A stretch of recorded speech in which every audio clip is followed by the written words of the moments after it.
কথা এটা না, কথা হইতেছে এই মোবাইলের টাচ কাজ করে না। এই মোবাইল আগে এক টেকনিশিয়ান ভাই দেখছে, এই দেখেন এই মোবাইলের টাচ কাটা, সে টাচ কেটার চেষ্টা করছে। তো এই যে টাচ কেটা কাজ করছে এটাকে বলে মুখস্থ বিদ্যা কাজ। তো এরকম মুখস্থ কাজ আপনার সময় নষ্ট করবে, মাথা মধ্যে প্রেশার ক্রিয়েট করবে এবং কাজের প্রতি অনীহা সৃষ্টি করবে। কারণ যখন আপনি একটা কাজ করে সাকসেস না হবেন তখন আস্তে আস্তে এই কাজের প্রতি অনীহা আসবে, কাজ করতে আর মন চাবে না। তাই মুখস্থ কাজ থেকে আপনাকে অবশ্যই বের হয়ে আসতে হবে, কাজের স্টেপ সম্পর্কে আপনার ধারণা থাকতে হবে।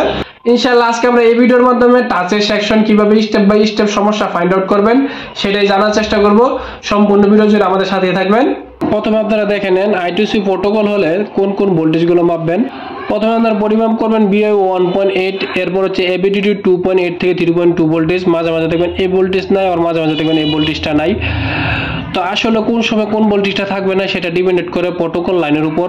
এটা কিভাবে কাজ করে সেটা আবার আমরা অন্য একটা ভিডিওতে বোঝার চেষ্টা করবো ইনশাআল্লাহ।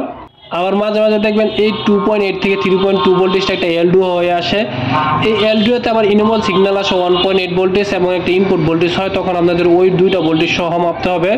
এরপরে যেটা দেখবেন ইনটেপ 1.8 এবং রিসেট 1.8। আপনারা জানেন I2C প্রোটোকলে দুইটা লাইন থাকে, একটা SD একটা SCL, দুটোটাতে 1.8 ভোল্টেজ পাবেন। যদি কোয়ালকমের CPU হয় তাহলে এই দুই লাইনে GR সহ মাপতে হবে।